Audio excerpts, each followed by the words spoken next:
আকাশ হতে চাঁদ নেমেছে মামিনার কোলে, আধার রাতে উঠলো যেন চাঁদের চেরাগ জ্বলে, চাঁদের চেরাগ জ্বলে। আকাশ হতে চাঁদ নেমেছে মামিনার কোলে, আধার রাতে উঠলো যেন চাঁদের চেরাগ জ্বলে, চাঁদের চেরাগ জ্বলে।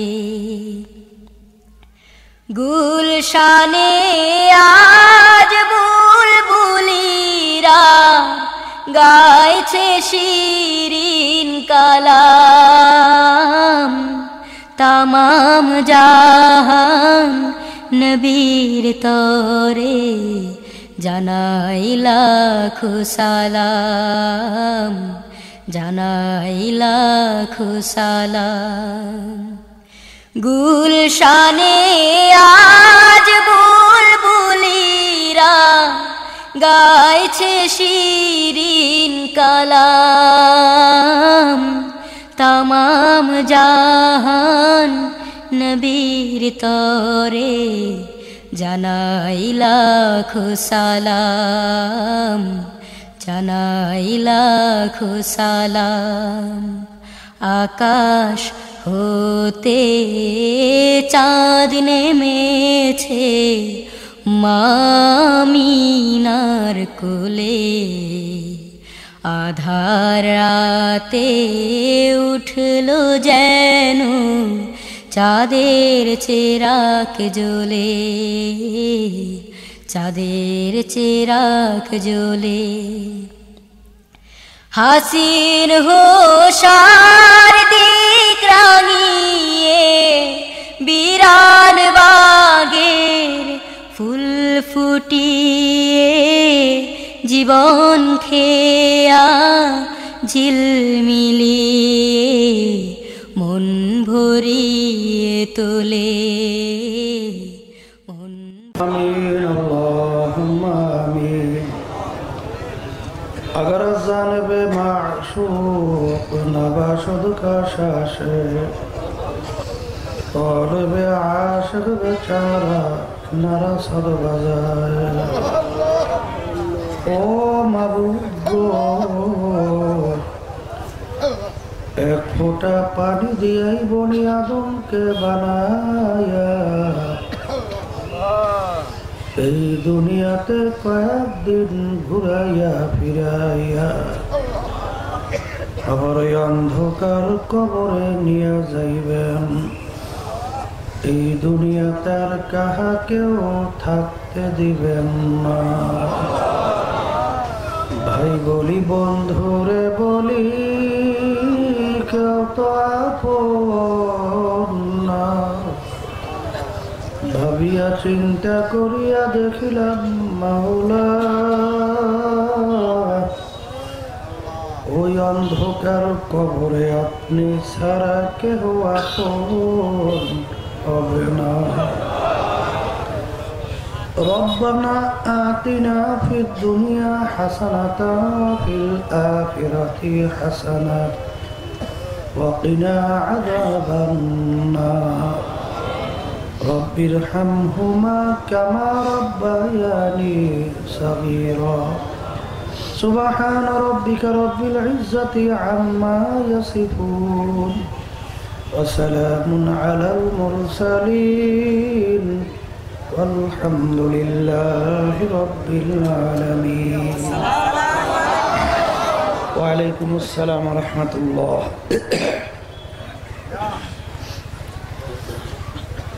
الحمد لله الحمد لله نحمده ونستعينه ونستغفره ونؤمن به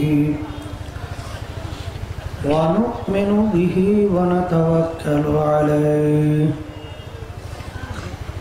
ونعوذ بالله من شرور أنفسنا من يهده الله فلا مضل له ومن يضلله فلا هادي له ونشهد أن لا إله إلا الله وحده لا شريك له ونشهد أن محمدا عبده ورسوله أما بعد فأعوذ بالله من الشيطان الرجيم بسم الله الرحمن الرحيم يا أيها الذين آمنوا صلوا عليه وسلموا تسليما اللهم صل على سيدنا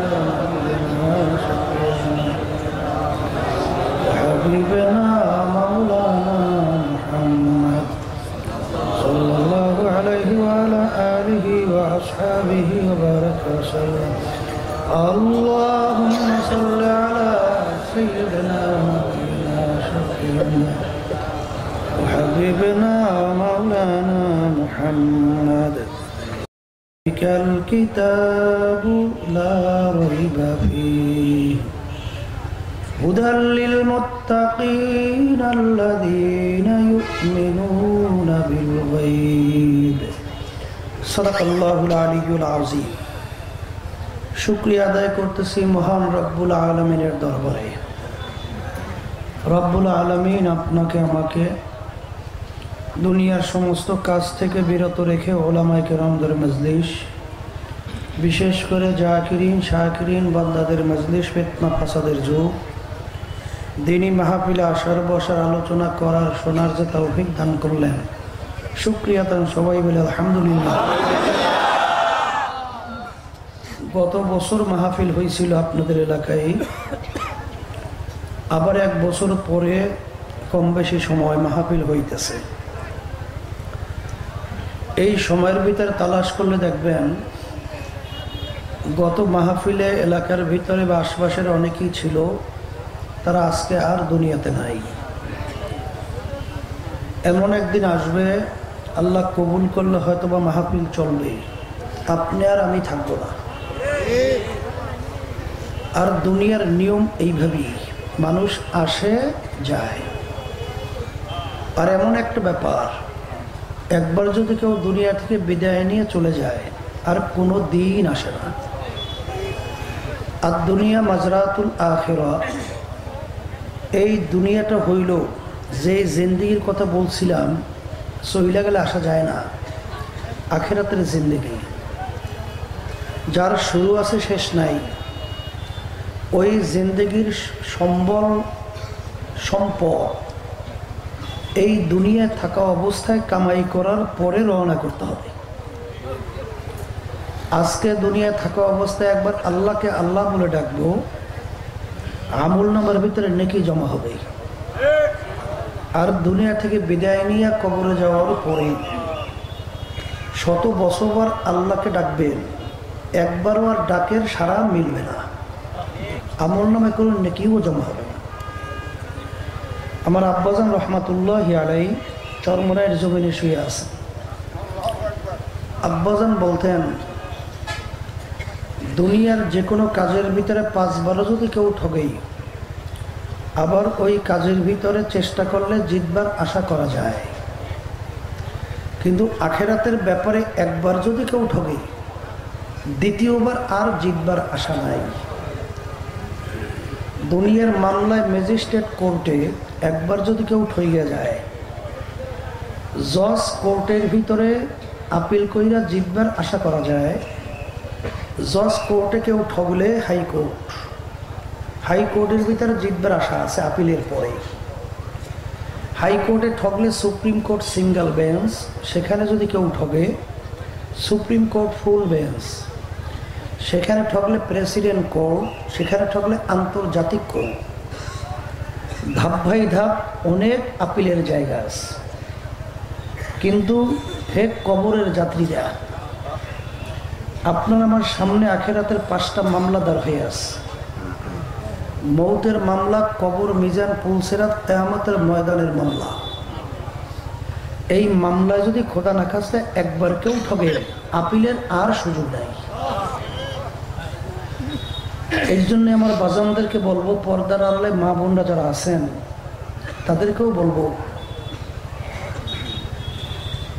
আল্লাহ, এই মামলার তদবির দুনিয়া থাকা অবস্থায় করা লাগবে। তবে একটা কথা, আমরা যারা চরমনাই, আমরা কি বলি, আমরা সহি সঠিকের উপরেই আছি। কথা ঠিক কিনা?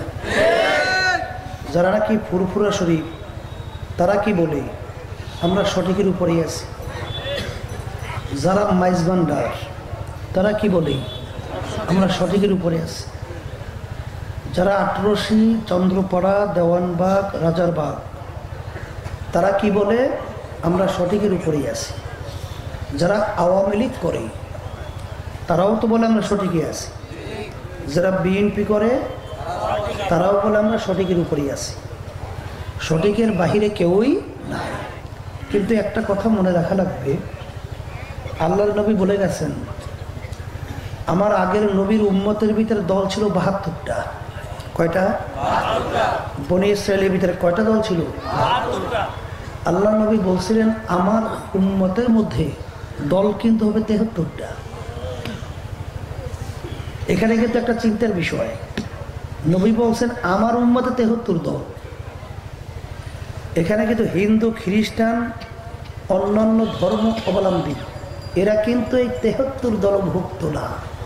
কারণ হিন্দুরা কি আমার নবীকে নবী মানে? খ্রিস্টানরা মানে? অন্য ধর্ম অবলম্বী তারা মানে? তাহলে আমার নবীকে যারা নবী মানে, এদের ভিতরে ৭৩ দল হবে। এবং নবী বলছিলেন, এই ৭৩ দলের ভিতরে ৭২ দল জাহান্নামে চলে যাবে। বলেন না, একটা দল শুধু বেহেশতে যাবে। সাহাবায়ে কেরামরা প্রশ্ন করছিলেন, হুজুর, আপনার উম্মতের ভিতরে ৭৩ দল যদি ৭২ দল ধ্বংস হওয়া জাহান্নামী হয়, একটা দল যদি বেহেশতি হয়, কোন দল বেহেশতে যাবে? পরিচয় কি? তখন আল্লাহর নবী পরিষ্কার হাদিসের পরিচয় দিচ্ছেন, মা আনা আলাইহি ওয়া আসহাবি, আমি এবং আমার সাহাবারা যেই পথ, যেই মত, যেই নীতি আদর্শ, সূরা সিরাত, আকীদার মধ্যে আছি, যারা কিয়ামত পর্যন্ত এই নিয়মে থাকবে, তারাই নাজাত পেয়ে জান্নাতি। কথা ঠিক না? এখন যারা নাজাত পেয়ে জান্নাতে যেতে চান, বেহেশতে যাইতে চান, প্রত্যেকের আমল মানে কাজ। আমল শব্দের অর্থ কাজ। প্রত্যেকের কাজ মিলিয়ে দেখেন, আপনার কাজ সাহাবায়ে কেরামদের কাজের সঙ্গে মেলে কিনা। যদি মেলে, জান্নাতি। আর যদি না মেলে, জাহান্নামী। জোরে বলেন, কথা ঠিক কিনা? এই কথাগুলো কি আমার না আল্লাহর নবীর? আল্লাহর নবীর যদি কথা হয়, তাহলে আল্লাহর কাছে মাপ চাই, কেউ আমার উপর রাগ করবেন না। যদি বোঝাপড়া করতে মন চায়, আল্লাহর নবীর সঙ্গে করবেন। আর ভুল হইলে ধরাইয়া দেন যে হুজুর কথা ভুল হয়েছে। এই জোরে বলেন, কথা ঠিক কিনা? কবরে কিন্তু কোনো দলাদলি নেই। যদি কেউ যে কবরের পরিচয় দেন, আমি চরমনায়ের মুরিদ, মাপ পাবে? আমি অমুক দলের লোক, আমার বংশ অমুক, কথা বলেন, কোন পরিচয় কবরে চলবে? কবরে প্রশ্ন কিন্তু 3টা। কয়টা? 1 নম্বর প্রশ্ন, মান রব্বুকা, তোমার রব কি? প্রশ্ন ঠিক আছে? কি উত্তর দেবেন? বলেন, মুখ খুলে বলেন, আমার রব আল্লাহ। বুঝা কইছেন না? না বুঝা কইছেন? এক শ্রেণী আমার বাবারা আছে, পর্দার আড়ালের মা বোনেরা আছে, তারা মনে করে বিএনপি যদি ক্ষমতায় না আসে বাঁচবো না। কেউ মনে করে আওয়ামী লীগ যদি ক্ষমতায় না আসে বাঁচবো না। কেউ মনে করে চাকরি যদি না থাকে বাঁচবো না। কেউ মনে করে ব্যবসা যদি না থাকে বাঁচবো না। ওদিকে ঈমান নেওয়ার সময় পড়ছিল খৈরিহি ওয়া শাররিহি মিনাল্লাহি তাআলা ওয়াল বা'সি বা'দাল মাউত। বাসাই না মালিক, মারুন না মালিক, ভালোর মালিক, মন্দের মালিক কে? আল্লাহ। এখন আপনি তো খেয়াল করছেন বিএনপি না আসলে বাঁচবো না, কেউ মনে করছেন আওয়ামী লীগ না আসলে বাঁচবো না, কেউ মনে করছে চাকরি ব্যবসা না থাকে বাঁচবো না। সে কি উত্তর দিতে পারবে আমার রব আল্লাহ? দেখেন, দুনিয়াতে বুঝে শুনে কবরে যান, কবরে যেয়ে বুঝতে হবে না। বোঝার সুযোগ কিন্তু দুনিয়ায় যে কদিন দুনিয়ার চক্ষু খোলা থাকবে, কথা ঠিক না? তাহলে সে তো আর উত্তর দিতে পারলো না রব্বি আল্লাহ। প্রথম প্রশ্নে ফেল করবি। 2 নম্বর প্রশ্ন অমা দীনুকা, কি প্রশ্ন? ঠিক আছে, কি প্রশ্ন? কি করবে তুমি? কোন ধর্ম, কোন দিন, কোন আদর্শ অনুযায়ী তোমার জীবন চালাইছো, কথা ঠিক না? কি উত্তর দেবেন? হ্যাঁ, বুঝা কইলেন না বুঝা কইলেন? এক শ্রেণী আমার বাবারা আছে, পর্দার আড়ালের মা বোনেরা আছে, তারা ইসলামের নিয়ম নীতি আচরণ কালচার সূরা সিরাত পোশাক আদিতে চলতে ভালো লাগে না। আছে না নাই? সে কি উত্তর দিতে পারবে আমার দিন ইসলাম, আমার ধর্ম ইসলাম? কথা বলেন। বর্তমানে কিন্তু সমস্যা আছে। বলে হুজুর এই যে লম্বা জামা, দাড়ি, টুপি, এই যে হুজুর লাগে, আল্লাহর হুকুম মানলেই তো হয়, কথা কারণ আছে। বলে হুজুর সুন্নাত লাগে কিসে? বাজান সুন্নাত কিসে লাগে বোঝেন নাই? আল্লাহ রাব্বুল আলামিন কি বলছেন শুনেন, কুল ইন কুনতুম তুহিব্বুনাল্লাহ ফাত্তাবিউনি ইউহিব্বুকুমুল্লাহ। আল্লাহ বলতেছেন হে নবী আপনি জানাইয়া দেন যারা আমাকে মোহাব্বত করতে চায়। কে বলতেছেন? আল্লাহ। বলেন বলেন। আল্লাহ। তারা যেন আপনার অনুসরণ অনুকরণ আপনাকে মোহাব্বত করে। আর আপনার মোহাব্বত, আপনার অনুসরণ অনুকরণ করা এর অর্থই হইল আমাকে মোহাব্বত করা। কে বলছেন? আল্লাহ। আল্লাহ যদি বলেন হে নবী আপনি জানাইয়া দেন কেউ যদি আমাকে মোহাব্বত করতে চায় সেজন্য আপনার অনুসরণ অনুকরণ আপনাকে মোহাব্বত করে।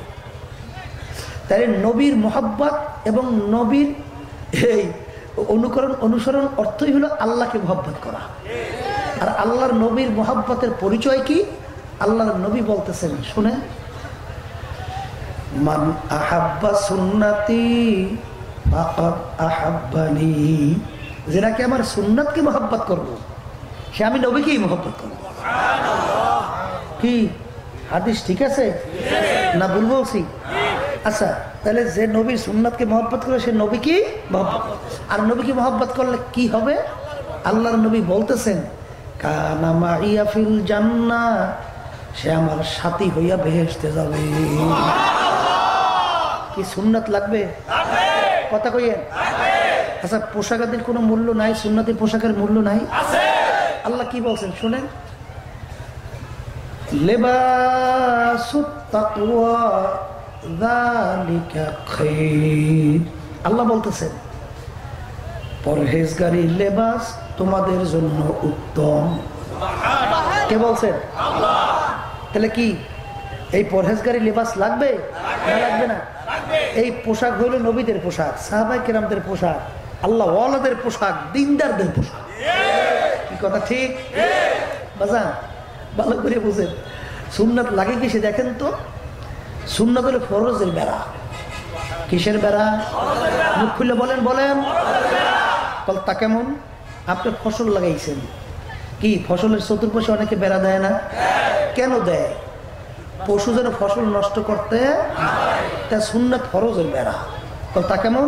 আপনি সুন্নতে দাড়ি রাখছেন, আবার এক শ্রেণী বর্তমানে বের হয়েছে দাড়ি রাখে, দাড়ি সাইটে সামে লাগাই রাখে, দেখছেন? আচ্ছা দেখেন দাড়ি সম্পর্কে আল্লাহ নবী কি তুলুল লেহিয়া, তোমার দাড়িকে লম্বা করো। 1.5 লক্ষের উপরে সাহাবায়ে কেরাম। কত বলবো তো?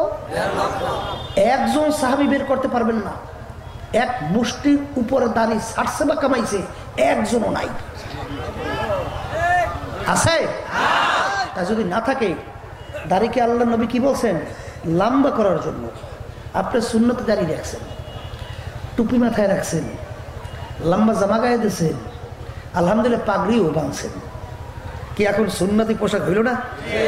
আচ্ছা, এই সুরাতে সিনেমা হলের ভিতরে ঢুইকা সিনেমা দেখতে পারবেন কেডা কেডা? মুখ খুলে কথা কইয়েন। কি আমাকে বরিশালের কথা বোঝেন তো না বোঝেন না? কি এই সুরাতে কেউ সিনেমা হলে ঢুকতে পারবেন না? যদি কেউ পাগড়ি বাইন্দা দাড়ি সুন্নতি রেখে লম্বা জামা গাইতে কেউ সিনেমা হলে ঢুকি, তাহলে সিনেমা দেখুন একদল আছে না, ওরা বলবে এই বেটা তুই দি হুজুর মানুষ, তুই সিনেমা আইসো ঠিক না বেঠি? দেখেন সুন্নাতের বরকতে আল্লাহ হারাম থেকে বাঁচাইছে। কি ফরজের বেড়া হইল? এই লেবাস সুরাতে রাস্তার ভিতরে যে কোনো একটা মেয়ের সঙ্গে ডলাডলি হাসাহাসি ধাক্কাধাক্কি করতে পারবেন কে কে? পারবেন? বলবে না এই বেটা তুই যে হুজুর মানুষ, কাজটা করো কি? কি বলবে না? বলবে না?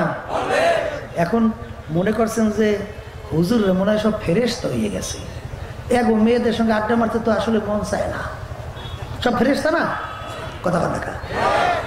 নফসের ব্যাপারে কোনো হুজুর খাজুর নাই। কথা বাংলা বোঝেন কিছু?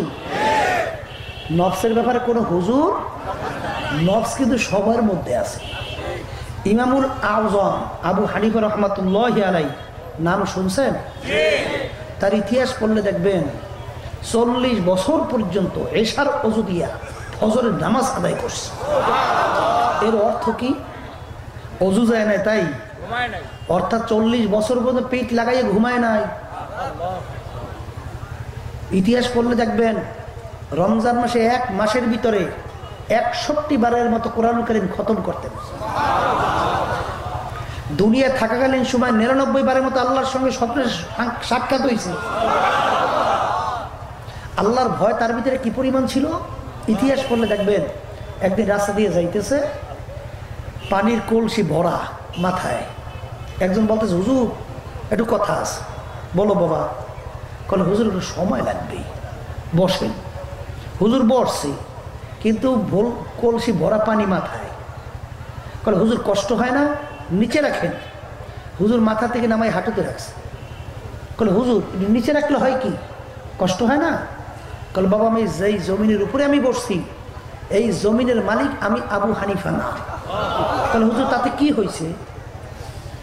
বলে বাবা আমার কলসির তলিটা ভিজা, ভিজা কলসি যদি আমি মাটির উপরে রাখি, যদি কিছু মাটির অংশ এই কলসির তলির সঙ্গে চলে যায়, আর কিয়ামতের ময়দানে আমার মাওলা যদি জিজ্ঞাসা করে আবু হানিফা তুমি অমুকের জমিনের মাটি না বইলে কেন নিয়ে আসো, উত্তর দাও। এই মাসালার ব্যাপারে তিনিই কিন্তু উত্তর দিয়েছেন এটা কিন্তু জায়েজ না, জায়েজ না। কারণ একটা লোকের বড় একটা গাছ থেকে একটা পাতা ছেড়ছেন, এটা গাছের কোনো ক্ষতি হবে? আপনি একটা জমিন থেকে একটু ঢিলা উঠাইয়া আপনি এক্সচেঞ্জার ব্যবহার করছেন, এতে জমির কোনো ক্ষতি হবে? এই মাসআলা কিন্তু তিনিই দিয়েছেন, এটা জায়েজ না, জায়েজ না। কিন্তু ওর থেকেও তিনি বাইসে রয়েছেন। কেন? হাসানাতুল আবরারে সাইয়্যাতুল লিল মুকাররাবিন, নেককারদের নেকি যারা মুকাররাবিন বান্দাবান্দি আল্লাহর নৈকট্যে পৌঁছে গেছে তাদের জন্য ওইটাও গুনাহ। কথা বুঝলেন? হেই যেমন খালিদ বিন ওয়ালিদ রাদিয়াল্লাহু তাআলা নাম শুনছেন? ওই সিএনসি যুদ্ধের ময়দানে খালিদ বিন ওয়ালিদ রাদিয়াল্লাহু তাআলা এক কাফের এসে বলে তোমার খোদার বলে এত পাওয়ার, সব বলে ক্ষমতা তোমার খোদার, তোমার আল্লাহর। তাহলে তুমি এক বেলা বিষ খাইয়ে একটু হজম করে দেখাও তো, বিষে তো কোনো শক্তি নেই, সব পাওয়া খোদা বলে, সব তো বলে তোমার আল্লাহর শক্তি। তখন তিনি বলেন বিষের কোনো ক্ষমতা নাই, ক্ষমতা কার? আল্লাহ। এই কথা বললেই তিনি বিসমিল্লাহির রহমানির রহিম বললেই এক পেলা বিষ ঢকঢক করে গিলে খাই বেড়াইছে। বিষের কিচ্ছু হয় নাই, তার কিচ্ছু হয় নাই। বিষ পানি হয়ে গেছে। এই কথা শুনতে আবার কেউ বৃষ্টি সেইয়েন না, কারণ আল্লাহ রাব্বুল আলামিন বিষের ক্রিয়েই রাখছে মরণ মরণ। তবে ওই দরজায় যারা পৌঁছে গেছে তাদের ব্যাপারটা কিন্তু আলাদা, কথা ঠিক কিনা? এই ছিল আল্লাহর ভয় তার মধ্যে। তার ইতিহাস পড়লে দেখবেন অনেক সময় নামাজ পড়তেন, তাহাজ্জুদের নামাজ, আয়াত সামনে চলে আসছে, তেলাওয়াত করতে করতে আমতাজুল ইয়াউমা আইয়ুহাল মুজরিমুন, কিয়ামতের ময়দান আমার মাওলা যখন ঘোষণা করবেন, ও নাফরমানের দলেরা, তোমরা আমার বান্দা বান্দীদের থেকে পৃথক হইয়া যাও।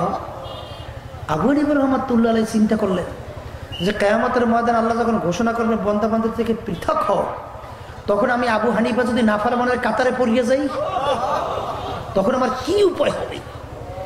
এই মনে পড়ার পরেই নামাজের ভিতরে অজরে কাঁদতেছেন, দুই চোখ দিয়ে বাইয়া বাইয়া টপ টপ করে পানি পড়ে, আর বারবার ঘুরেই ঘুরেইয়া আয়াত শরীফ তেলাওয়াত করে।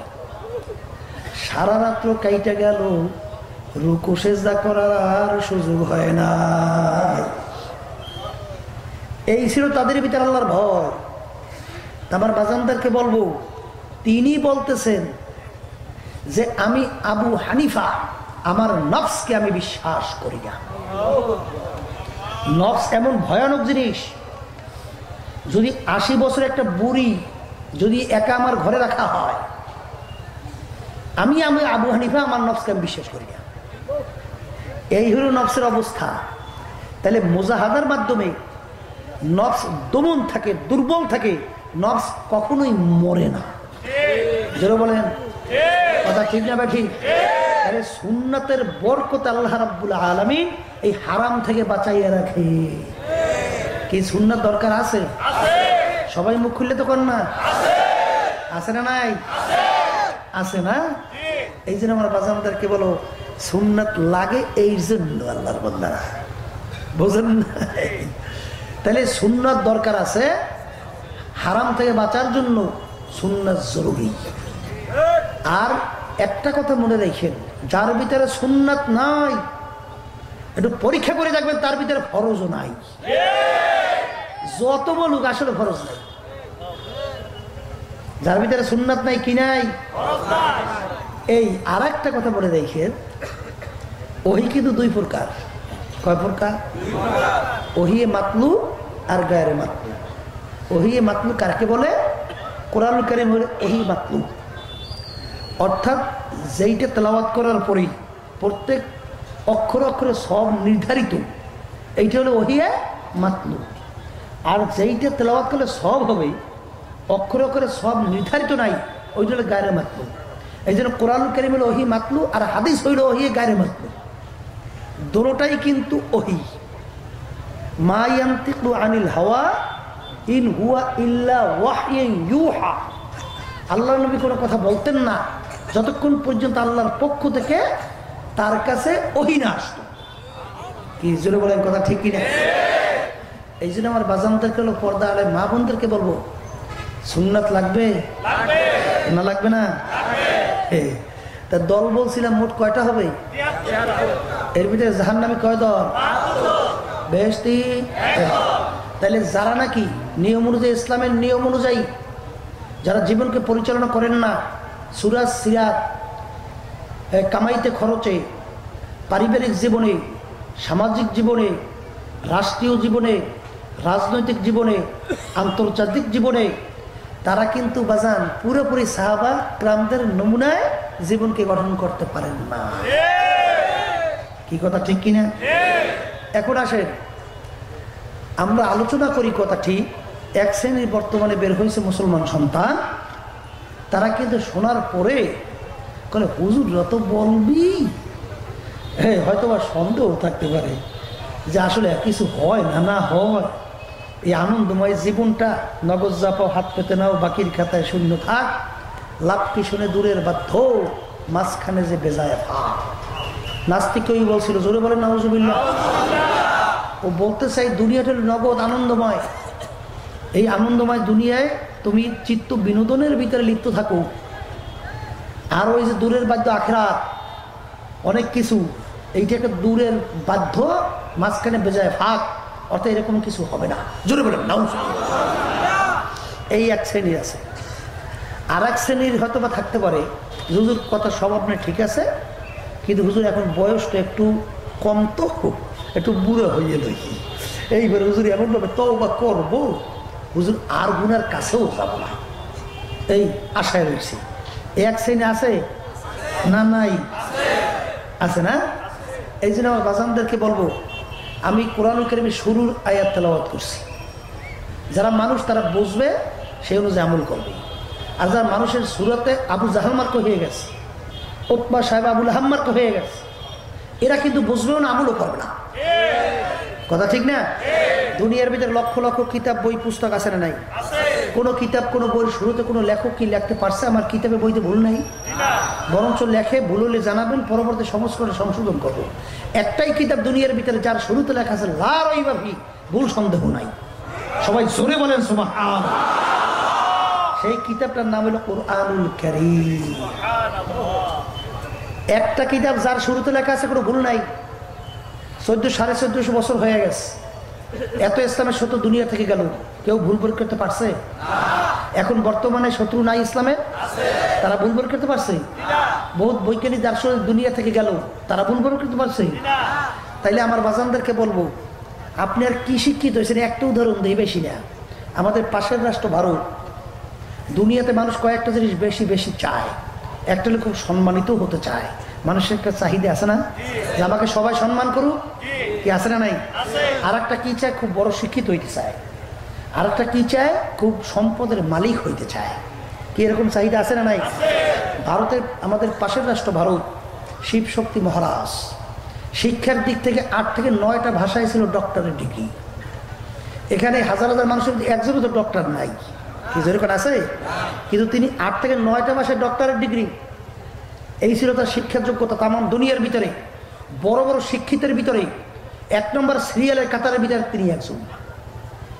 এই ছিল শিক্ষার যোগ্যতা।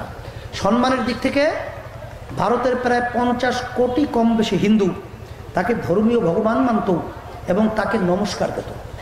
এই ছিল তার সম্মান। অর্থের দিক থেকে শত শত কোটি টাকার ছিল মালিক। কিন্তু তিনি চিন্তা করলেন যে দুনিয়া আমি সম্মানিত হইলাম, সম্পদের মালিক হইলাম, শিক্ষায় শিক্ষিত হলাম, কিন্তু এ তো ক্ষণিকের জিন্দিগি, দেখতে না দেখতে শেষ হয়ে যায়। আর আখিরাতের জিন্দিগি পরকাল, শুরু আছে শেষ নাই। আর সৃষ্টিকর্তা একজন, তার নিয়ম নীতি হবেও একটা। এই কোন নিয়ম নীতি আমার তালাশ করে বের করতে হবে। তিনি রিসার্চ করা শুরু করছে। রিসার্চ করতে যাই এক পর্যায়ে তিনি দেখেন একমাত্র দুনিয়ার ভিতরে সৃষ্টিকর্তার কিতাব নাম হইল আল কুরআন, আর ধর্মের নাম হলো ইসলাম। এরপর তিনি সিদ্ধান্ত নিলেন মুসলমান হয়ে যাবে। রাত্রে ঘুমাইয়ে রয়েছে, দেখে আল্লাহর নবী আসছে, আসে বলে সিনটা কি করো, পড়ো কলেমা তয়্যিবা লা ইলাহা ইল্লাল্লাহ মুহাম্মাদুর রাসূলুল্লাহ। কলেমা পড়ে মুসলমান আছে। এক রাত্রে আল্লাহর নবী স্ত্রীকেও কলেমা পড়ে মুসলমান বানাই দিয়েছে। তিনি পরে মুসলমানের নাম রাখছিল ডক্টর ইসলামুল হক। এরশাদ সাহেব যখন প্রেসিডেন্ট ছিলেন তখন বাংলাদেশে সপরিবারে আসছিল। অনেক মুরব্বীদের স্মরণ থাকার কথা। বিভিন্ন জেলায় জেলায় ঘুরে ঘুরে দিনে দাওয়াত দিয়ে যখন চাপে থাকতে পারে নাই, মালয়েশিয়া চলে গেছিল। হায়াত শেষ, আল্লাহ তার দরজা বেহেশতে বলন্দ করুন। এই কথা দ্বারা আমি বলতে চাই আমার বাজানদেরকে, যে এত বড় শিক্ষিত, এত বড় টাকার মালিক, এত বড় সম্মানের মালিক, এত বড় জ্ঞানী, কিন্তু তিনিও রিসার্চ করে মুসলমান হয়েছে। এর অর্থ কি? কোরআনুল কারীম সত্য। কথা ঠিক না ঠিক? তা যদি সত্যই হয়, তাহলে কোরআনুল কারীম অনুযায়ী নিজের জীবনকে গঠন করিয়ে কিন্তু কবরে পা বাড়ানো লাগবে। কি আল্লাহর বান্দারা, কথা ঠিক কিনা? এখন যারা নাকি এই সন্দেহের মধ্যে আছেন, আমার বাচ্চাদেরকে বলবো, আজ পর্যন্ত কোরআনুল কারীম কেউ ভুল বের করতে পারে নাই, পারবেও না। আর যারা নাকি যুবক আশায় রয়েছেন, সেই বাজানদেরকে আল্লাহ রাব্বুল আলামিন স্মরণ করে বলছেন, আলহাকুমুত তাকাসুর হাত্তা যুরতুমুল মাকাবির। আরো বাঁচবো, আরো অমুক টমুক অনুক সমুক করবো। যারা আশায় রয়েছে, আল্লাহ বলতেছেন হঠাৎ একদিন দেখবে মালাকুল মাউত আজরাইল এসে বাড়ির দরজায় সিটি বাজাইছে, খবর হয়ে যাবে অমুকে আর দুনিয়াতে নাই। হে আমার যুবক বাবারা, আপনার চেয়ে অল্প বয়সে 2 একজন যুবক দুনিয়া থেকে বিদায় নেয় নাই? আপনি যে বুড়ো হবেন, তওবা করবেন, এই আশা গ্যারান্টিটা পাইলেন কোথায়? কি কথা বলেন? কোনো গ্যারান্টি আছে? কিন্তু আমার যুবক বাজানরা, তোমরা যদি এই যুবক বয়সে তওবা করতে পারো, তোমাদের মর্যাদা আল্লাহ কি পরিমাণ বাড়াবেন। দারো জওয়ানি তওবা করদান শিবায়ে পয়গম্বরি ওয়াক্তে পীরে গিরগে জালেম মিশাওয়াদ পরহেজগারি। 7 প্রকার লোককে আল্লাহ ডাইকা তারা আরশের স্পেশাল নিচে ছায়াদান করবে। এর ভিতরে 1 প্রকার যুবক, যে যুবক তার জওয়ানিটা আল্লাহর রাস্তায় কাটাতে পারবে। এই যে আমার বাজানদেরকে বলবো, পর্দায় মা বোনদেরকে বলবো, বাজান কবরে কিন্তু 2 নম্বর প্রশ্ন, ওমা দীনুকা, কোন ধর্মের নিয়ম অনুযায়ী চলছো। বাজান যারা নাকি নিজের জীবনকে দুনিয়ায় থাকা অবস্থায় ইসলামের নিয়ম অনুযায়ী জীবনকে চালাতে পারবেন, সে তো উত্তর দিয়ে দেবে আমার ধর্ম ইসলাম। আর যে নাকি নিজের ব্যক্তিগত জীবন নিজের ইচ্ছা অনুযায়ী চালাবেন, পারিবারিক জীবন নিজের ইচ্ছা অনুযায়ী চালাবেন, সামাজিক জীবন নিজের ইচ্ছা অনুযায়ী চালাবেন, কামাইতে খরচ নিজের ইচ্ছা অনুযায়ী চালাবেন, আন্তর্জাতিক রাজনৈতিক জীবন নিজের ইচ্ছা অনুযায়ী চালাবেন, সে তো আর উত্তর দিতে পারবে না আমার দিন ইসলাম। 2 নম্বর প্রশ্নে ফেল করবে। 3 নম্বর প্রশ্ন আল্লাহ হাবিবকে দেখাবেন, দেখাইয়া বলবেন বলো ব্যক্তিকে। এ আল্লাহর বান্দারা, পর্দা আলাই মা বোনেরা, বুখারী শরীফে হাদিসের ভিতরে আসছে, আল্লাহর নবী বলছেন মান তাশাব্বাহা বিকওমিন ফাহুয়া মিনহু। দুনিয়ার ভিতরে তুমি যেই দলভুক্ত হইয়া চলবা, যেই দলের নেতা নেত্রীকে তুমি নেতা নেত্রী হিসেবে মানবা, আল্লাহর নবী বলতেছেন কিয়ামতের ময়দানে তুমি ওই দলভুক্ত হইয়া পড়বা এবং ওই দলের নেতা নেত্রীর সঙ্গে তোমার হাসর হইয়া যাবে। এ নবীর উম্মতেরা, আল্লাহর বান্দারা, মন কি বুঝো রে মন। আমি যে আলোচনা শুনাইলাম, বুখারী শরীফের হাদিস শুনাইলাম, যার সঙ্গে যার মোহাব্বত তার সঙ্গে তার কিয়ামত।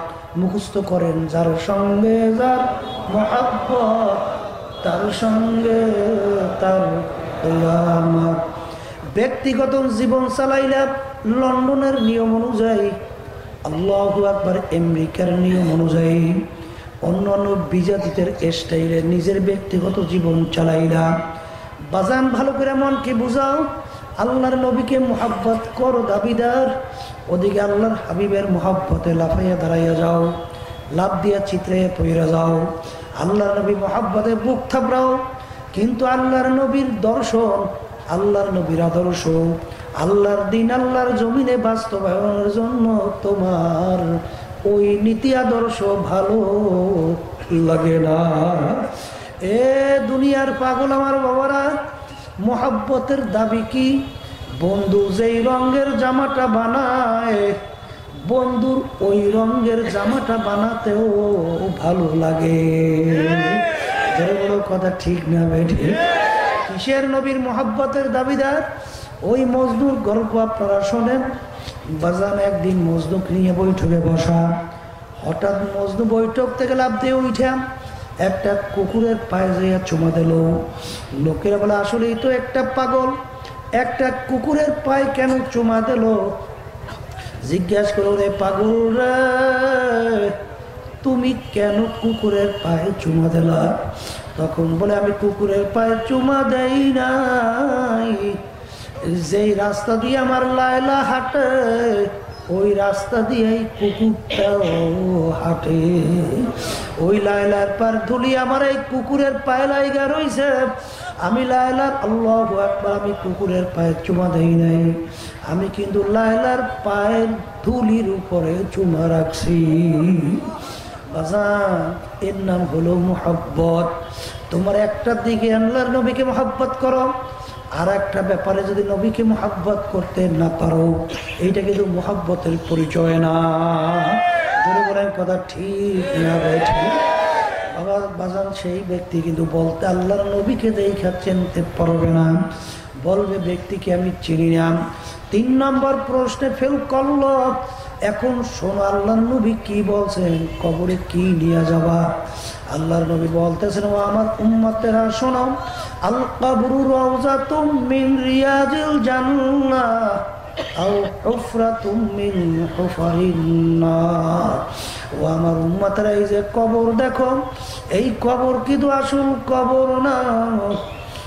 আরে কোন কোন আল্লাহর বান্দা বান্দির কবর একটা বেহেশতের বাগান হইয়া যাবে।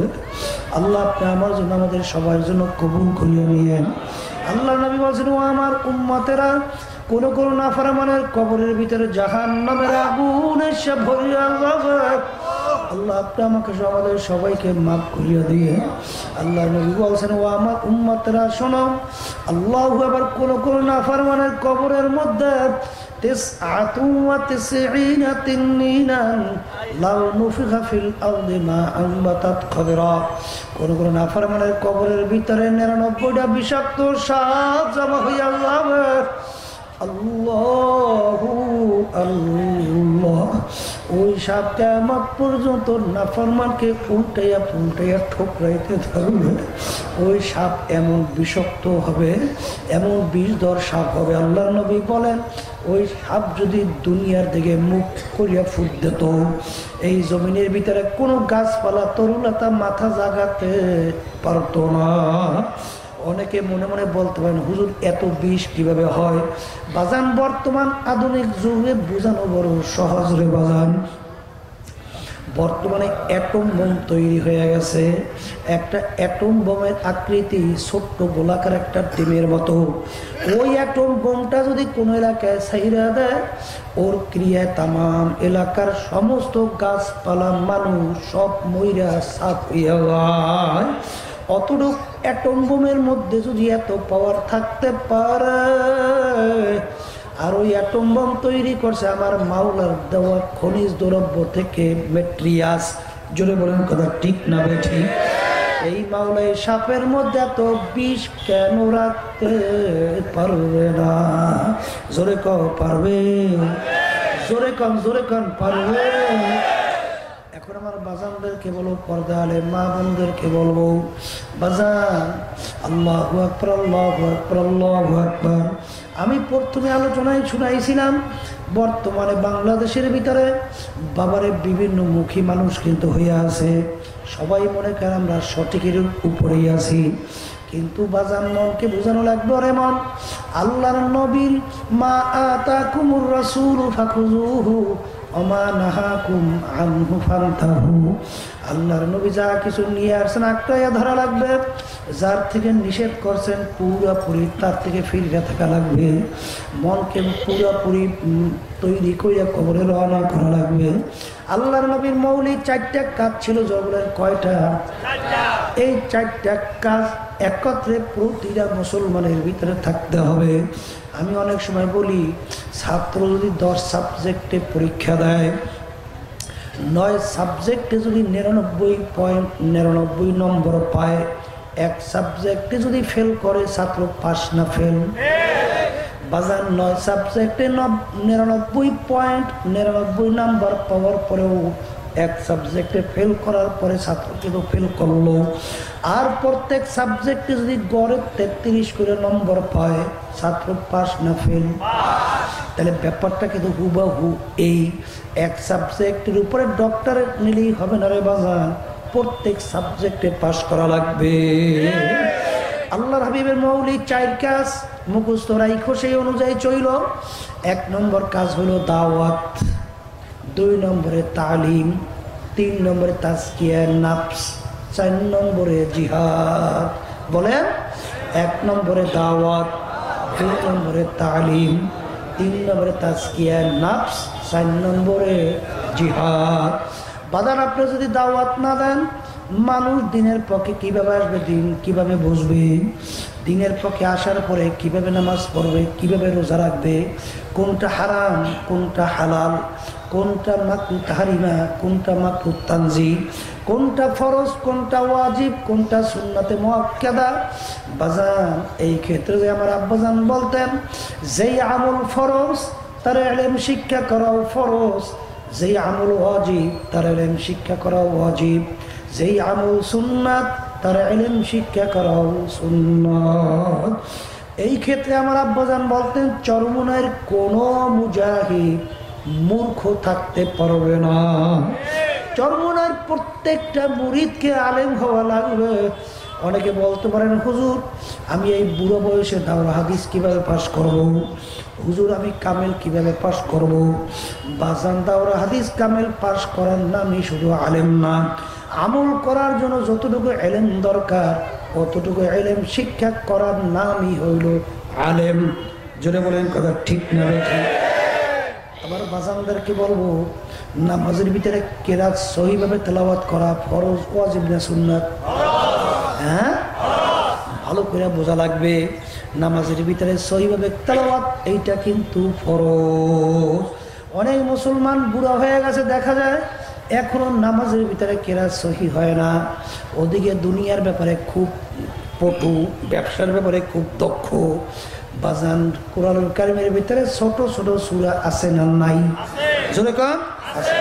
সূরা ফাতিহা সহ যদি 4টা সূরা আপনি সহি করতে পারেন, আজীবন ঘুরে ঘুরে নামাজ পড়বেন, নামাজ কিন্তু সহি। জোরে বলেন কথা ঠিক না ঠিক? এই জন্য আমার বাজানদের কি বলবো, ইলম শিক্ষা করাও কিন্তু ফরজ। লাগবে না লাগবে না? 3 নম্বরে তাজকিয়া নফস, অর্থ কি? আত্মশুদ্ধি। কি আত্মশুদ্ধিটা কি ফরজ ওয়াজিব না সুন্নাত? বলেন সবাই মুখে, এটাও ফরজ, এটাও ফরজ। আল্লাহু আকবার। আত্মশুদ্ধিটা কি? আত্মার উল্লেখযোগ্য 10টা রোগ আছে। আল্লাহ রাব্বুল আলামিন কোরআনুল কারীমের ভিতরে এক সূরার ভিতরে প্রায় 9টা কসম করার পরে বলছেন, قد أفلح من زكاها وقد خاب من دساها। যারা আত্মাকে পবিত্র করতে পারবা তারাই নাজাত পাইয়া জান্নাতেও যাইতে পারবা। তাহলে আত্মশুদ্ধি ফরজ। বলে আত্মশুদ্ধি, আত্মশুদ্ধি রেখে উল্লেখযোগ্য 10 রোগ। এর ভিতরে বড় রোগটার নাম হলো তাকাব্বুরি। একেবারে বাংলায় মুখস্থ করেন, আমি বড়। বলে আমি পীরের দিক থেকে বড়, আমি মুফতির দিক থেকে বড়, আমি মুহাদ্দিসের দিক থেকে বড়, আমি টাকা পয়সার দিক থেকে বড়, আমি ক্ষমতার দিক থেকে বড়, আমি শিক্ষার দিক থেকে বড়, আমার বংশের দিক থেকে বড়, আমি সম্মানের দিক থেকে বড়। বাবারে, আল্লাহর নবী বলছেন, শোনো, যার ভিতরে 1 জাররা পরিমাণ তাকাব্বুরি থাকবে সে বেহেশতের বাগানো ঘেরানো পাবে না। কি ঘেরান পাবে না? বেহেশতের ঘেরানো পাবে না। আমার বাজানদেরকে বলো, জাররা কাকে বলে? একটা কাপড় ধুইয়া নিগড়ে যদি রোদের ভিতরে ঝাড়া দাও, দেখবা লক্ষ লক্ষ রেণু রেণু দেখা যায়। ওই এক একটা রেণুকে বলা হয় জাররা। বাজান আমি আপনাদেরকে ভালোভাবে বোঝাবার চেষ্টা করি। আল্লাহু আকবার, আল্লাহু আকবার। আমি ভালো এইটা বলার শক্তি কোনো দুনিয়ার মানুষের আছে না? কিরে বাজান, এমন একটা মানুষ দুনিয়ায় বের করতে পারবেন না যে জীবনে একটা গুনাহ করে নাই। গুনাহ ছাড়া কোনো মানুষ আছে নাকি? যদি নাই থাকে, আপনার এই গুনাহটা মাফ হয়ে গেছে এরকম গ্যারান্টি পাইছেন কে কে? তাও কিন্তু কোনো গ্যারান্টি নাই। তাহলে একটা গুনার বিনিময়ে আপনার জাহান্নামের শিকল হাতে পায়ে লাগতে পারে কি পারে না? আল্লাহ রাব্বুল আলামিন জানায় রাখছেন, ওমাইয়া আমাল মিসকালা যাররাতিন খায়রান ইয়ারা ওমাইয়া আমাল মিসকালা যাররাতিন শাররান ইয়ারা। 1 জাররা পরিমাণ যার নেক থাকবে ফল পাবা, জাররা পরিমাণ গুনাহ থাকলেও তার ফল ভোগ করা লাগবে। এই জন্য আমার বাজানদেরকে বলবো, আল্লাহর ওলিদের ইতিহাস পড়ে দেখেন বাজান, সাহাবায়ে কেরামদের ইতিহাস পড়ে দেখো, আল্লাহর নবীর ইতিহাস পড়ে দেখেন। সাহাবায়ে কেরামদের ভিতরে, দুনিয়ার ভিতরে মানুষের পরই, নবীদের পরই, মানুষের ভিতরে যার সবচেয়ে বেশি সম্মান তার নাম হলো আবু বকর সিদ্দিক রাদিয়াল্লাহু তাআলা আনহু। তার ইতিহাস পড়লে দেখবেন তিনি একদিন বাগানের ভিতরে যাইয়া দেখে পশু ঘাস খাইতে আছে। তিনি পশুকে লক্ষ্য করিয়া আফসোস করে দুই চোখের পানি ফালাইয়া কান্দার বলো, পশু তুই আমার চেয়ে অনেক ভালো, তুই মনের আনন্দে ঘাস খাইতেছ, মারা গেলে মাটির সঙ্গে মিল্লা যাবি। আর আমি আবু বকর মানুষ, কিয়ামতের ময়দানে আমার মাওলার সামনে দাঁড়াইয়া হিসাব দেওয়া লাগবে। ও পশু তুই আমার চেয়ে অনেক ভালো। অর্ধেক দুনিয়ার রাজত্ব করছিল এই বাংলাদেশের মতো প্রায় 200 দেশের রাজা। তার ইতিহাস পড়লে দেখবেন তিনি অনেক সময় রাস্তা দিয়ে হাঁটত, অনেক সময় ফেজা কুটা নাড়া হাতের মধ্যে উঠাইয়া দুই চোখের পানি ফালাইয়া কান্দে আর বলে, ও ফেজা কুটা নাড়া তুই আমার চেয়ে অনেক ভালো, তুই মাটির সঙ্গে মিল্লা যাবি। আমি আবু ওমর মানুষ, কিয়ামতের ময়দানে আমার মাওলার সামনে হিসাব দেওয়া লাগবে। আল্লাহু আল্লাহ। বাবারে ওসমান গনি রাদিয়াল্লাহু তাআলা আনহু তাম দুনিয়ার 3 ভাগের 2 ভাগ দেশের রাজত্ব করছিল বাবা। এই বাংলাদেশের মতো প্রায় 350 দেশের রাজা। তার ইতিহাস পড়লে দেখবেন তিনি অনেক সময় কবর দেখলে এমনভাবে অজরে কান্নাকাটি শুরু করত, অনেক সময় দাঁড়া অবস্থায় ঠাস করিয়া বৈশা যাইত। আল্লাহু আল্লাহ। লোকেরা জিজ্ঞাসা করে, হুজুর আপনি কবর দেখতে এরকম কেন অস্থির হইয়া যায়? আল্লাহু আল্লাহ। তখন তিনি বলেন, আমার সাথীরা, আখিরাতের যেই কটা ঘাঁটি আছে তার প্রথম নম্বর ঘাঁটি হইল কবর। এই কবরে যার সঙ্গে ভালো ব্যবহার করা হবে, সামনের ঘাঁটি তো ভালো ব্যবহারের আশা করা যায়। এই জন্য আমি কবর দেখলে সহ্য করতে পারি না। বরফির আব্দুল কাদের জিলানী রাহমাতুল্লাহ আলাইহি তার ইতিহাস পড়লে দেখবে একদিন মাওলার ঘরের সঙ্গে জোরে জোরে মাথার টাকায় আর মাওলার দিকে ফিরিয়া ফিরিয়া করুণ সুরে ডাক দিয়া দিয়া বলে, ওরে আমার মাওলার, তুমি যদি আমাকে মাফ নাই করো, কিয়ামতের ময়দানে তুমি আমাকে অন্ধ করিয়া উঠাইও। কারণ দুনিয়ার মানুষ আমাকে বড় বিশ্বাস হুজুর বলছে, আরে কিয়ামতের ময়দানে যদি জাহান্নামের শিকল আমার হাতে পায়ে লাগে, এক তো লজ্জা, অন্যদিকে আযাব আর আযাব। এই জন্য তুমি আমাকে কিয়ামতের মধ্যে অন্ধ করে উঠাইও। আরে হাকিমুল উম্মাত থানবী রাহমাতুল্লাহ আলাইহি তাম দুনিয়ার ভিতরে যার বিশ্ব জোরান না বাবারে, তার ইতিহাস পড়লে দেখবেন তিনি একদিন বয়ান করতে করতে হঠাৎ বললে ফেলল, ওরে মানুষরা, আমি থানবী একটা কুকুরের চেয়েও বড় খারাপ হইয়া গেল। কলে হুজুর আপনি কুকুরের চেয়ে কিভাবে খারাপ হইলেন? কলে অনেকে বাড়িতে কুকুর পালো, কুকুরকে আমরা কোনো ভালো জিনিসের ভাগ দেয় না, হাড্ডি কাটা বাহিরে ফেলাই খাইয়া তার জীবনকে বাঁচায়। কিন্তু মালিক যখন রাত্রে ঘুমাইয়া যায়, কুকুর কিন্তু ঘুমায় না। সারা রাত্র মালিকের বাড়ি পাহারা দেয়, মালিকের যেন ক্ষতি না হয়। ভোরবেলা একবার কুকুরের চক্ষু লাল হইয়া যায়, ওই সময় যদি মালিক কুকুরকে মারে, উচিত ছিল কুকুর মালিককে কামড় দেওয়া। ওরে নেমো খারাপ, তোর কোন ভালো জিনিসের আমি ভাগ নেই নাই, তুই হাড্ডি কাটা বাহিরে ফেলাইছো, খাইয়া জীবনকে বাঁচাইলা। তুই সারা রাত্র ঘুমাইলি, আমি কুকুর কিন্তু ঘুমাই নাই, তোর যেন কোনো ক্ষতি না হয়, তুই আমাকে মারো, তোকে আমি কামড়াইয়া রাখবো না। কুকুর কি করে? কামড় তো দূরের করে, ল্যাসটাকে পেটের নিচে ঢুকাইয়া কান দুটো একটু নিচের দিকে নামাইয়া চক্ষু দুইটা বুঝু বুঝু মালিকের দিকে তাকাইয়া করুণ সুরে গাও গাও গাও করিয়া মনে হয় যেন কুকুর বলতেছে মালিক, ও মালিক, তুমি আমাকে মাফ করে দাও, তুমি আমাকে মাইরো না। থানভী রহমাতুল্লাহ বলে, ওরে মানুষরা, কুকুরটায় মালিক চিনল, আর তুমি আর আমি মানুষ হই আমার মালিককে চিনলাম। আল্লাহ আল্লাহ। আমার আব্বাজান রহমাতুল্লাহ পেরে উদাহরণ দিয়া বলতো, যেই মামলার তদবির নাই ওই মামলারও কিন্তু খালাস।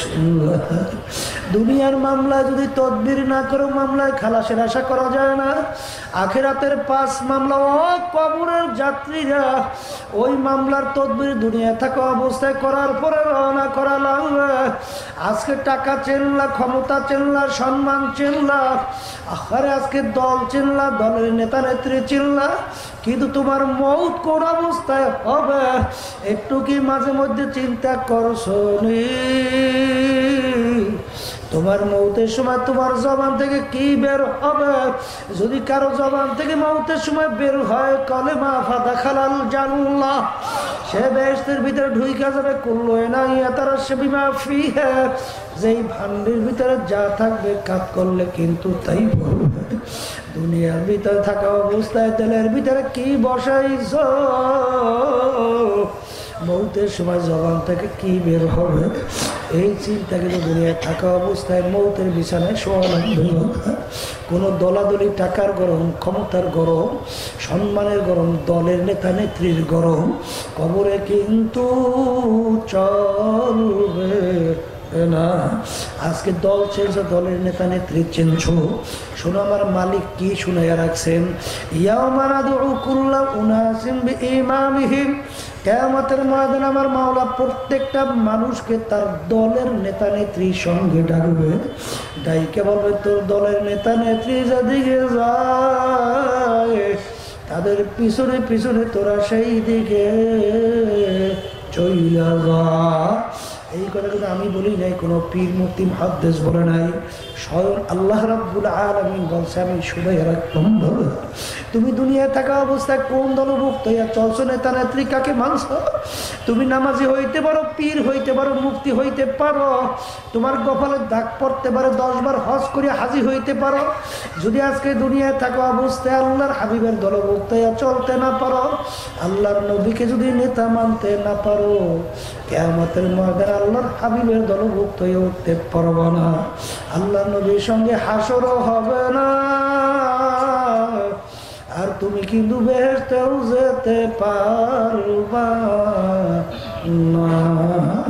বাজার এক হাদিসের ভিতরে আর আল্লাহর নবী বলছেন, কিয়ামতের ময়দানে 1000 লোকের মধ্যে 999 জন লোক জাহান্নামী, নাউযুবিল্লাহ। আল্লাহ আমাকে সবাইকে মাফ করিয়া দিয়ে, এতে কিন্তু আমার মাওলার কিছু আসা যায় না, কারণ আল্লাহ কিন্তু আগেই জানাই রাখছেন, কুল হুয়াল্লাহু আহাদ আল্লাহুস সামাদ। আমার মাওলা বেনিয়াজ বেপরোয়া, কিয়ামত পর্যন্ত আল্লাহু আকবার। তামাম দুনিয়ার মানুষ যদি আল্লাহু আকবার সব জাহান্নামী হয়, মাওলার কিছু আসে যায় না। 18,000 কম বেশি মাখলুকাতের ভিতরে একটা মাখলুকের নাম হলো মানুষ। অন্যান্য মাখলুকাত গুলো আমার মাওলার ইবাদতের ভিতরে, তাসবির ভিতরে লিপ্ত আছে না নাই? যারা সারদম বাগুয়াদ আল্লাহু নাগুয়াদ টান টানা টুন টুন না টু টু। তুমি আর আমি শুনি পাখিগুলা টুন টুন করে, আসলে ওদের ভাষায় বলে আল্লাহু আল্লাহ। আমরা পানিকে বলি পানি, হিন্দুরা আবার পানিকে জল, ইংরেজি ভাষাভাষী আলাদা বলে ওয়াটার, আরবি ভাষাভাষী আলাদা বলে মাউন। জিনিস কিন্তু একটাই, পানি। এক এক ভাষায় যাওয়ার কারণে এক এক মুখে এক এক ধরনের শব্দ শোনা যায়। মোরগ পাখিরা ডাক দেয় কুকুরুতুকু, আসলে ওদের ভাষায় বলে আল্লাহু আল্লাহু। এই জন্য আমার বাজানদেরকে বলো, পর্দা আলে মা বোনদেরকে বলবো, বাজান নিজেকে নিজে ছোট মনে করো। কারণ যেই জমিনের ভিতরে ঠালা থাকে ওই জমিনের ভিতরে পানি গড়াইয়া গড়াইয়া জমা হইয়া যায়। উঁচু জমিনে কোনো দিন পানি জমা হয় না। রাগু জমিনে কোনোদিন ফসল হয় না, নরম জমিনের ভিতরে পানি জমা হইয়া যায়। আনা ইন্দামুল কাসরাতিল কুলুব, যেই বান্দা বান্দির দিল আমার মাওলার ভয়, জাহান্নামের ভয়, নিজেকে নিজে ছোট মনে করে গুনার কথা মনে কইরা নিজেকে নিজে আমার মাওলার দরবারে সুবদ্ধ করতে পারবে, আমার মাওলার রহমত গড়াইয়া গড়াইয়া সেই বান্দা বান্দির কলবের মধ্যে জমা হইয়া যাইবে। সন্তান যখন ওয়া ওয়া করিয়া কাল্লা মায়ের কাজ হাতে থেকে টাচ করিয়া পড়িয়া যায়, মা দৌড়িয়ে দিয়ে সন্তানকে ধরে, সন্তানের তামাম গায়ে পায়খানা পৌঁছাবে ভইরা থাকলেও মা সন্তানকে আগুনেও ফেলায় না, পানিতেও ফেলায় না, দইয়া পোষাইয়া কোলে নিয়ে আদর করে। মা সন্তানকে যত মায়া করে তার সে লক্ষ গুণ বেশি মায়া করে আমার মাওলা বান্দা বান্দিকে। বান্দা বান্দি গুনার পাহাড় নিয়ে যখন ডাক দেবে, মাবুদুরা নাফরমান তোমার দরবারে হাজির, আবার মাওলার রহমতের নজর যদি পড়িয়া যায়, আমার মাওলা তোমার আমার গুনাহ মাফ করবে। শুধু তাই না, গুনাহকে নেকের দ্বারা পরিবর্তন করিয়া দিবে। আর আমার মাওলার কুদরতে কোলের ভিতরে টাইনা জায়গা না দিয়া পারবে না, কারণ মালিক আগেই জানাই রাখছেন, কুলিয়া ইবাদিয়াল্লাযীনা আসরাফু আলা আনফুসিহিম লা তাকনাতু মির রাহমাতিল্লাহ ইন্নাল্লাহা ইয়াগফিরুয যুনুবা জামিআ। বাজা বাজা হারসে হাসতি বাজা দরকা ফেরো ঘেবুরা বুকুরুস্তি বাজা। এই দরগাহে মা দরগাহে নাউমিদিনী সদবরাগর তওবা শিকস্তি বাজা। আমার মালিক ডাক ধরে, আব্দুল করিম ও রেজাউল করিম ও রহিমা খাতুন, তুই যদি ভূত পূজার মতো গুনাহ করিয়া থাকো, তওবার মতো তওবা করিয়া যদি আমাকে ডাক দিতে পারো, আমার মালিক বলে আয় আয় তোকে আমি জাহান্নামে ফেলাবো না, শয়তানের হাতে সুপর্দ করবো না, তোকে দোয়াইয়া পোষাই আমার কুদরতি কোলে জাগা না দিয়া পারবো না। এই যে বাজানদেরকে হলো, পর্দা আলে মা বোনদেরকে বলবো, বাজান বাবারে চোখের পানি আমার মাওলা দরবারে খুব আল্লাহু আকবার প্রিয়। যেই বান্দা বান্দী নিজের গুনার কথা মনে করে ছোট মনে কইরা দুই চোখের পানি ফালাইয়া কাঁদবে, আমার মাওলা বান্দা বান্দির চোখের পানি সহ্য করতে পারে না। আল্লাহ আল্লাহ দেখলে কিস্তি বা কিস্তি আপনা দেখলো गहर दरिया की अंदर किस्ती ना डूब जाने दो। ও 3.5 নৌকার মাঝিরা আব্দুল করিম রহিমা খাতুন, এই দুনিয়াটা হলো নদীর কিনারায়। ও মাঝিরা নদীর কিনারায় মাঝি নৌকা নিয়ে থাকে। ও মাঝি নদী পাড়ি দেওয়ার আগে নৌকা পরীক্ষা করে দেখো তোমার নৌকার পাল মস্তুর ভালো আছে কিনা, তোমার নৌকার দাঁড় বইটা ভালো আছে কিনা, তোমার নৌকার তক্তা ভালো আছে কিনা। নদীর ভিতরে তুফান উঠে গেছে, বন্যাও ছাড়ছে, পারিও দেওয়া লাগবে। ও মাঝি পারি জমানোর আগে নৌকা পরীক্ষা করে দেখো, যদি খোদা না কাজটা পরীক্ষা না করে পচা তক্তার নৌকা দিয়ে যদি তুফানে পারি জমাইয়া বসো, ওই তুফানে যখন তোমার পচা তক্তার নৌকা ঠাস ঠাস করে বাড়ি দিবে, তোমার ওই পচা তক্তার নৌকা সমুদ্রে টেকবেও না। ও মাঝি তুমি বুঝি নদীর উপর যাইতে পারবা না। তোমাকে সহ নৌকা সহ অটল সমুদ্রে তলাইয়া ধ্বংস করে দেবে। ও 3.5 নৌকার মাঝির দলেরা, ও আব্দুল করিম ও রহিমা খাতুন, এই দুনিয়াটা হলো নৌকার দুনিয়া, হইল নদীর কিনারা। তোমার আমার সামনে ভয়ানক 5 সমুদ্র, মৌত 1 সমুদ্র, কবর 1 সমুদ্র, কিয়ামতের ময়দান, মিজান, পুলসিরাত সমুদ্র। এই সমুদ্রের ভিতরে 3.5 নৌকা দিয়ে পাড়ি দিয়ে নদীর উপর যাওয়া লাগবে। কিন্তু ও মাঝে দুনিয়ায় থাকা অবস্থায় নিজে পরীক্ষা করিয়া দেখো, তোমার নামাজের ইমান কেমন মজবুত আছে, তোমার রোজার ইমান কেমন মজবুত আছে, তোমার পর্দার ইমান কেমন মজবুত আছে, তোমার সুন্নাতের ইমান কেমন মজবুত আছে, হারাম হালাল তমিজ করেন ইমান কেমন মজবুত আছে। খোদা না কাজটা যদি হালকা ইমান নিয়ে পারি জমাইয়া বসো, আযা সালাতু আসসালাম, নাউযুবিল্লাহ, আল্লাহু আকবার, আল্লাহু আকবার। নাফরমানো যদি মৌতের বিছানায় পেটখানা বসাইয়া দাও, আল্লাহু আকবার, আমার মালিক ডাক দিয়ে বলে, আজরাইল রে, ওই নাফরমান আমার সমস্ত নেয়ামত ভোগ করে আমার হুকুম মানে নাই, ওকে জাহান্নাম না দেখাইয়া মৌত করিও ও না। আজরাইল সালাতু আসসালাম আসবে, তার মাথা আসমানে, পাও তার জমিনে, 1 হাত মাশরিকে 1 হাত মাগরিবে, দুনিয়া জোড়া তার শরীর, নীল রঙের মতো দিঘির মতো 2টা চক্ষু, সমস্ত শরীরের ভিতরে লম্বা লম্বা কালো কালো কতগুলো পশম, প্রত্যেক পশমের গোড়া দিয়ে আগুনের জিহ্বা বাইরে হইতে থাকবে। ওই অবস্থা থেকে নাফরমানের রূহ তো আর বের হইতে চাইবে না, 360টা মকামের ভিতরে পালাপালি শুরু করবে। আজা ধমক দিল, রেখো বিসরে, দুনিয়ায় টাকার গরমে, দলের নেতা নেত্রীর গরমে, বংশের গরমে, ক্ষমতার গরমে ধরাকে সরা জ্ঞান মনে করো নাই। আমার মাওলার হুকুম হয়ে গেছে, তোকে ধরিয়া নেওয়ার জন্য 1 মুহূর্ত আর সুযোগ দেওয়া যাবে না। ওই অবস্থায় উঠে এমন ভাবে টান মারবে, কলিজার রগুলা সিরিয়া সিরিয়া নিয়ে চলে যাইবে। এই যে আমার বাজানদেরকে হলো, পর্দা আলে মা বোনদেরকে বলবো, ওদিকে জাহান্নামের দরজাগুলা টাস টাস করে খুললে যাবে, জাহান্নামের আগুন ধাউ ধাউ ধাউ ধাউ করে জ্বলতে থাকবে, জাহান্নামের সাপ বিচ্ছুগুলো গোড়াইয়া তাকাইয়া থাকবে। আল্লাহু আল্লাহ আল্লাহ।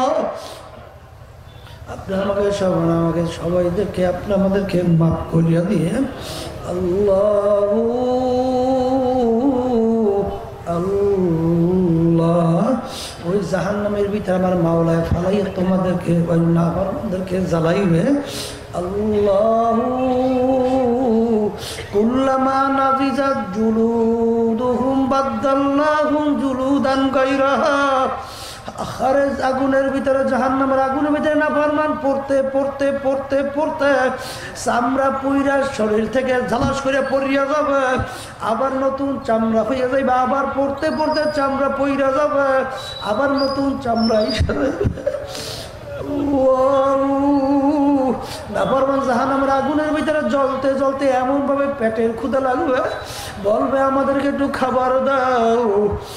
আরে আল্লাহ রাব্বুল আলামিন বলবে, ওদের গলার ভিতরে পশুর মতো রশি লাগাইয়া টানতে টানতে লিয়া যাও। আরে ইন্না শাজারাতা যাক্কুম, হেলথ গাছের বাগানের ভিতরে ওদেরকে বলবে, আল্লাহ হেলথ গাছের ভিতরে লম্বা লম্বা কতগুলা কাটা আল্লাহ তৈরি করবে, ওই পেটের ক্ষুধার চড়ে টেকতে পারবে না, হেলথ গাছগুলো আমাম করে যখন খাইবে, আর গলার ভিতরে যে কাটা আটকে যাবে, আরে দুনিয়ার ভিতরে গলায় কিছু বাজলে পানি পান করতো, বলবে আমাদেরকে পানি পানি পানি।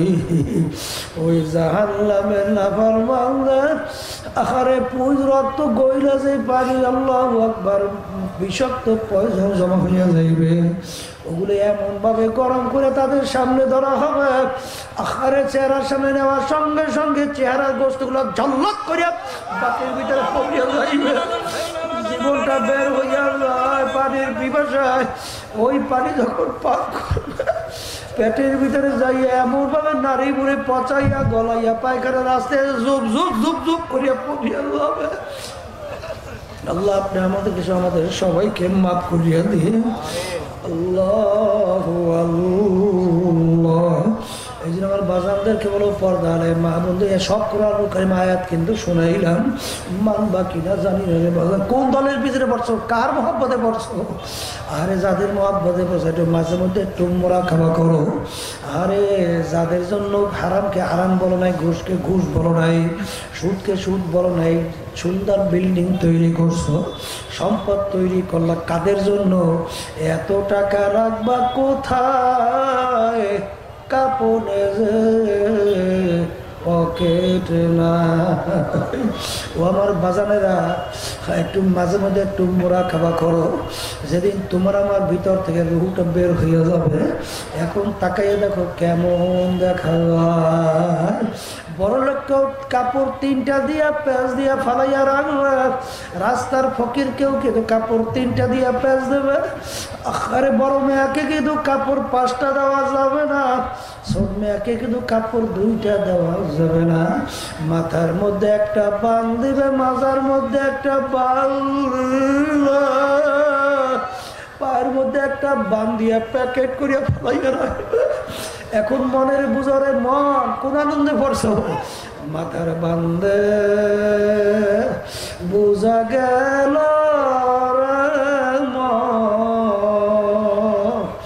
আর কোন দিন মাথা মারার শক্তি না। মাজার বান্দে মন বোঝে না, বুঝা বুঝা একদিন কিন্তু হবেই হবে। মাজার বান্দে বুঝা গেল রে মন আর কোন দিন উঠে বসার শক্তি না। পায়ের বান্দে বুঝা গেল রে মন আর কোন দিন হেঁটে চলার শক্তি নাই। কান্না আসে না? দুনিয়ার সম্পদ নষ্ট হয়ে গেলে চোখে পানি আসে, সন্তান মারা গেলে চোখের মধ্যে পানি আসে। তোমার আমার গুনার কারণে যে জাহান্নামের আগুন ধাউ ধাউ করিয়া জ্বলতে আছে, ওই জাহান্নামের আগুন চোখের পানি সারা ঠান্ডা হবে না। ও মুসাফির বান্দ গাঠুরি বহুদূর ঠিকানা, আজ জানা কাল জানা কবর আখের ঠিকানা। আমার বাজানদেরকে বলে পর্দা আলে মা বোনদেরকে বলবো বাজান, কবরে কিন্তু কোনো দলাদলি নাই রে বাজার। কবরে কিন্তু জিজ্ঞাসা করবে তুমি চরমুনার মুজাই চরমুনার মুরিদ নেব অমুক জায়গা বাজার যেই জায়গায় গেলে আমাদের চোখের থেকে টপ টপ টপ টপ করে পানি পড়তে থাকে। বাবা তোমার 3.5 হাত বডির ভিতরে সুন্নাত তরিকের ভিতরে আল্লাহর ফজলে চলা যায়, যেখানে গেলে মাওলার ভয় ভিতরে তৈরি হয়ে যায়, যেখানে গেলে ফরজ ওয়াজিব সুন্নাত এমনকি আল্লাহ সুন্নাতে মুস্তাহাব্বা পর্যন্ত আমল করা যায়, হারাম থেকে মাকরুহ তাহরিমা তানজি থেকে বাঁচা যায়। এরকম জায়গায় জায়গায় মাওলার মহব্বত ভিতরে তৈরি কইরা আমার মাওলার সঙ্গে সম্পর্ক তৈরি করিয়া কবরে যাইয়া শোয়া লাগবে। কারো মায়ের পেটেও কিন্তু কেউ তোমার আমার মাওলা ছাড়া আপন ছিল না, কবরে আমার মাওলা ছাড়া কেউ আপন থাকবে না, কিয়ামতের ময়দানে আমার মাওলা ছাড়া কেউ আপন থাকবে না, মিজান পুলসিরাত হাসরে আমার মাওলা ছাড়া কেউ আপন থাকবে না। আমার মাওলার সঙ্গে সম্পর্ক তৈরি করো, এরপর দুনিয়া থেকে বিদায় নিয়ে কবরে যাও। কারণ কবরে দলের গরম চলবে না, নেতা নেত্রী পরিচয় চলবে না। যদি তাই হয় বাজান, মন কিন্তু চায় দিনদার হইয়া চোখে পানি নিয়া সুন্নাত তরিকে আমল মজবুত কইরা তারপর দুনিয়া থেকে বিদায় নিয়ে কবরে যাইবে। কিন্তু শয়তান এবং নফস তোমার আমার পিছনে শত্রু হিসাবে লাগিয়ে রয়েছে গুনার ভিতরে লিপ্ত করাবার জন্য। এই জন্য আল্লাহ তোমাকে আমাকে হুকুম দিয়েছেন, ওয়াকুনু মা'আস সাদিকিন, তোমরা সাদিকিন বান্দাদের সঙ্গী হইয়া। এই জন্য আমার বাজানদেরকে বলো, পর্দালে মা বোনদেরকে বলবো, যে কোনো একজন সহি আল্লাহর খাস বান্দার কাছে যাইয়া আমাদের উদ্দেশ্য হলে গুনার থেকে ফেরা, নেকের কাজ করা, মাওলার মহব্বত ভিতরে তৈরি করা, বাবারে চোখে পানি নিয়ে কবরে দুনিয়া থেকে বিদায় নিয়ে যাওয়া। বাবারে কোনো দলাদলি বুঝি টুঝি না রে বাজার।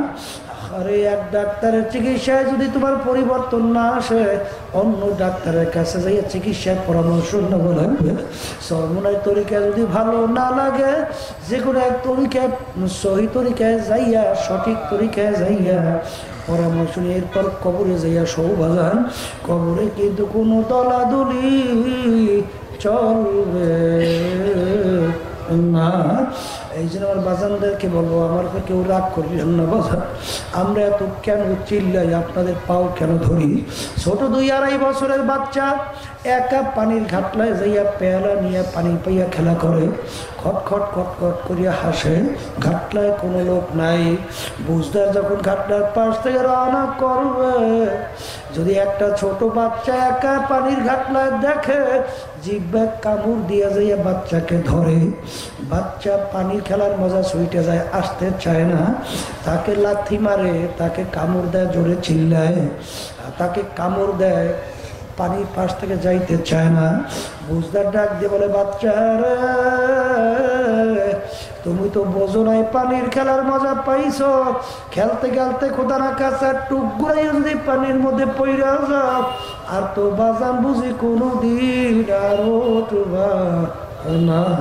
আমরা কোরআন এবং হাদিস অনুযায়ী দেখতেছি, কতিপয় আল্লাহর বান্দা বান্দিরা দুনিয়ার আনন্দ ফুর্তিতে মজা পাইয়া, হারামে মজা পাইয়া, ঘুষে মজা পাইয়া, সুদে মজা পাইয়া, নেতা নেত্রী দলে মজা পাইয়া, সম্মানের মজা পাইয়া, সম্পদের মজা পাইয়া, আল্লাহু আকবার আল্লাহু আকবার, জাহান্নামের কিনারায় বসে খেলা করতে আছে, খটখট করে হাসতে আছে।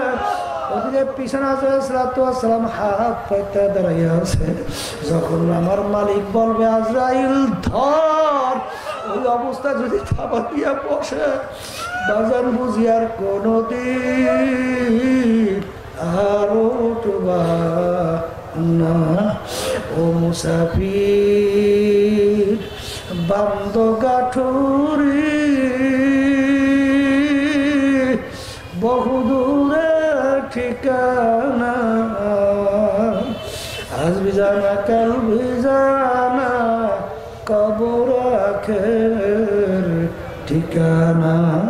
বাজার আপনাদের জন্য আমি দোয়া করি, আমিও দোয়া চাই, আমার মালিক যেন আমাদের সবাইকে তার খাস বান্দা বান্দি বানাইয়া মাওলার মোহাব্বত ভিতরে পয়দা কইরা, চোখে পানি নিয়া, সুন্নাতের আমল মজবুত কইরা, তারপর দুনিয়া থেকে বিদায় নিয়ে কবরে যাওয়ার তৌফিক দান করেন।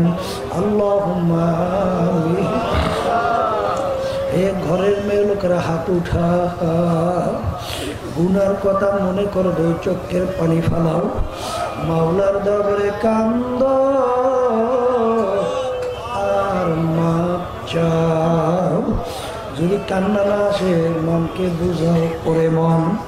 একদিন এই ঘরের দরজা দিয়া নতুন বউ হইয়া উঠছিলারে মন, কত মেয়ে লোকে শরবত খাওয়াইল, কত মেয়ে লোকে বাতাস করলো। আবার এমন একটা দিন আসবে, এই ঘরের দরজা দিয়া মরা লাশ হইয়া বের হওয়া। ছেলে কানবে মামা করে মেয়ে কানবে মামা করে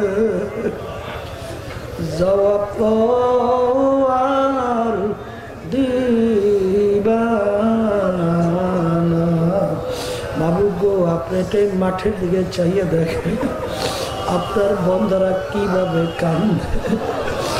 মাবুদ, আমাদের ছেলেও মরে নাই, মেয়েও মরে নাই, গুনাহ করে বসছি রে, মাফ করে দেন গো মাওলা, মাফ করে দেন।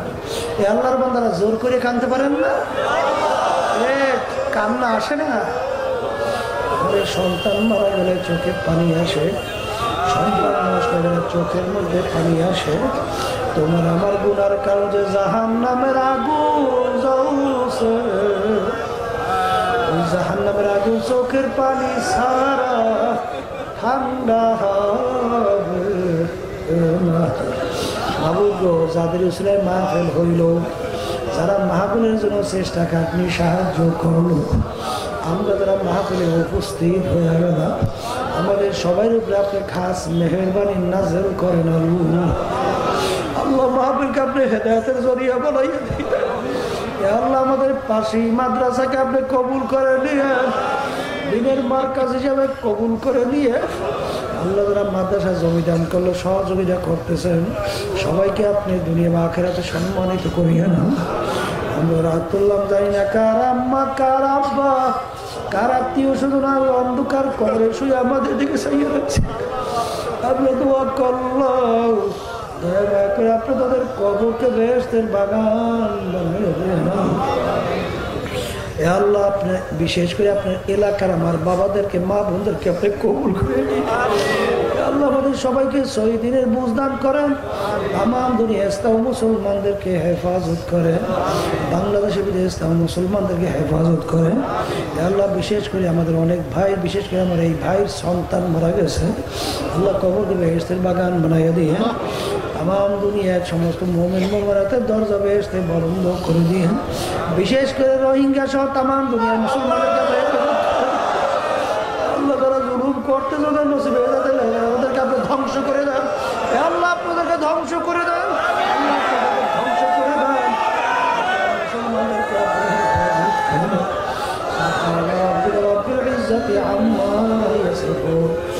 সালামুন আলাল মুরসালিন, আলহামদুলিল্লাহ।